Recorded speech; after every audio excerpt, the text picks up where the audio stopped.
헌법재판소의 윤석열 대통령 탄핵심판 선고 기일 지정이 예상보다 늦어지고 있는 가운데 이제는 탄핵에 반대하는 여권에서도 선고 촉구 목소리가 이어지고 있습니다. 국민의힘 장동혁 의원은 오늘 자신의 SNS에 올린 글에서 단숨에 끝낼 것처럼 변론 기일을 일괄 지정해놓고 변경 신청도 받아주지 않더니 이제와 시간만 질질 끌고 있다고 비판했습니다. 그 배경에 대해 장 의원은 문영배 권한대행이 퇴임 직전까지 선고를 질질 끌 심산인 것이라면서 문 대행이 자신이 바라는 인용 정족수가 차지 않자 차라리 선고를 하지 않고 퇴임하는 쪽으로 가닥을 잡았다는 취지로 주장했습니다.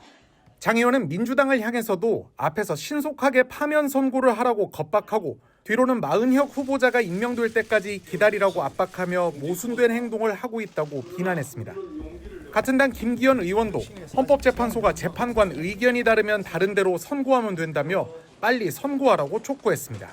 지금까지 헌법재판소가 계속 결정을 늦추고 있는 이유는 내부의 의견이 통일되지 않았다고 하는 것이 대부분 가지고 있는 판단입니다. 그렇다면 의견이 다른 대로 빨리 판결을 하면 되는 것입니다.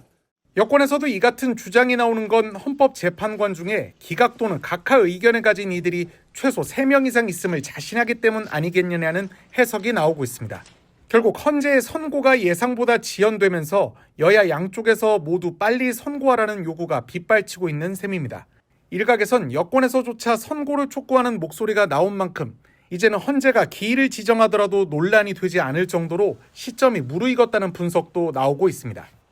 전반적인 여론이 탄핵과 또는 중도층에서의 탄핵 찬성 여론과 이런 것이 높게 나오기 시작한 배경에는 탄핵 재판이 좀 생각보다 오래 가면서 어떤 피로감이 나타난 거 아닌가라고 조심스럽게 예측해 봅니다. 그런 측면에서 본다면 저는 정치적 불확실성을 줄이기 위한 헌법재판소가 빨리 탄핵 선고와 관련해서 결론을 내려주는 것이 중요하다고 생각하고요. 그런 불확실성이 해소된 이후에 조기 대선으로 가든 아니면 윤석열 대통령이 직무로 복귀하든 그 후에 나오는 여론의 변화가 중요하지 지금은 저는 아주 큰 의미를 두기는 어려운 수치라고 생각합니다. 자, 벌써 탄핵안 가결된 지 104일째잖아요. 헌법재판관들이 왜 이렇게 고심을 하고 있고 뭘 보고 있는 건가 싶은데 평의가 왜 이렇게 길어질까요? 네, 저희가 오늘도 전직 재판관, 헌법학자들 10여 명을 취재해봤는데요. 종합하면 시간이 걸리는 이유를 크게 3가지 정도로 압축할 수 있었습니다. 우선 일부 재판관이 결론을 내리지 못했다며 시간을 끌고 있을 수 있다는 분석이 있었고요. 파면은 분명하지만 만장일치를 위한 노력이 이어지고 있다는 관측이 여전히 많았습니다.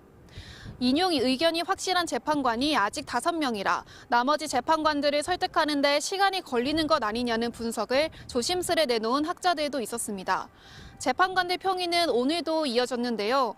매일 평의를 하는 시간 자체는 길지 않은 것으로 전해지고 있습니다. 평의가 짧은 이유에 대해서도 결론에 다다랐기 때문에 길 필요가 없을 거라는 의견과 결론을 못 내린 재판관들 때문에 오래 논의할 수 없을 거라는 의견으로 나뉘었습니다. 현재로서는 또다시 다음 주 금요일이 유력하다는 말씀을 드릴 수밖에 없을 것 같습니다. 4월 4일인데요. 선고가 늦어지면서 재판관들이 적시에 선고를 하지 않는 것도 헌법상 책임을 다하지 않는 것 아니냐는 지적도 나오고 있고요. 국민 알 권리를 위해 어느 정도 논의가 진행됐는지 설명이라도 있어야 하는 것 아니냐는 얘기도 나오는 상황입니다. 지금까지 헌법재판소에서 전해드렸습니다.